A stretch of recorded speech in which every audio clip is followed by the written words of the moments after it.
when we took the notorious wonder drug LSD, Yeah. it was we didn't know we were having it. John and I had this drug, and it was given. We were having dinner with our dentist, and he put it in our coffee and never told us.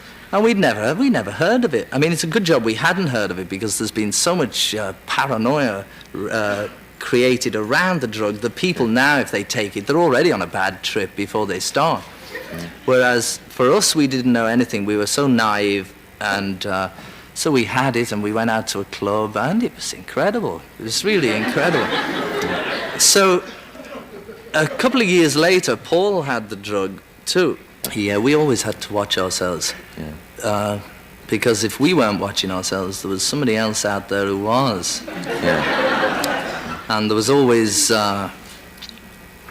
reporters who would follow us around on tour and always try breaking into our room, catching us doing something. Yeah. I mean, basically it starts with people who just want to get high, you know, like people drink. I mean, that's a big problem. People have a drink, like I suppose after the show maybe you have a drink just to get a little high. So musicians, you know, either drink a little bit or maybe they smoke a bit, and then they want to get a bit high, you know, and they're sort of really looking for something. Mm-hmm. Because the world is such a hard place to try and make it in. So I mean, they're all just like buffers, all those drugs and things, and I suppose if they get on top of you, you know, they get next to you. And then you can't stop it. I don't know, the hard things. That's what I wonder. The ones who've killed themselves, your colleagues, why heroin? Well, that seems to be the big one. Yeah. I'm really unqualified to talk about heroin because I've never taken it. Yeah. And I really don't intend to. There's, you know, I'm sure it's just, it's probably just the best high, you know, that's what it's down to. It's the one that gets them the highest, the quickest. But it just happens to kill you faster as well. Mm-hmm. I mean, they all sort of kill you in one way or another. And there's very few people who seem to be able to experience something like heroin and then get away from it.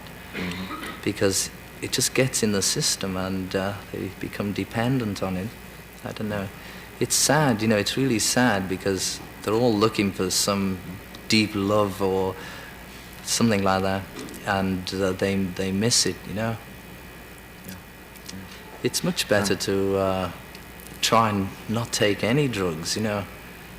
If you can get straight, really straight, then in a way it's much higher. I mean, I'm not really qualified to talk about that either. Yeah. I mean, I'm sort of in the middle, you know. I can't watch TV in America, to tell you the truth. It's such a load of rubbish.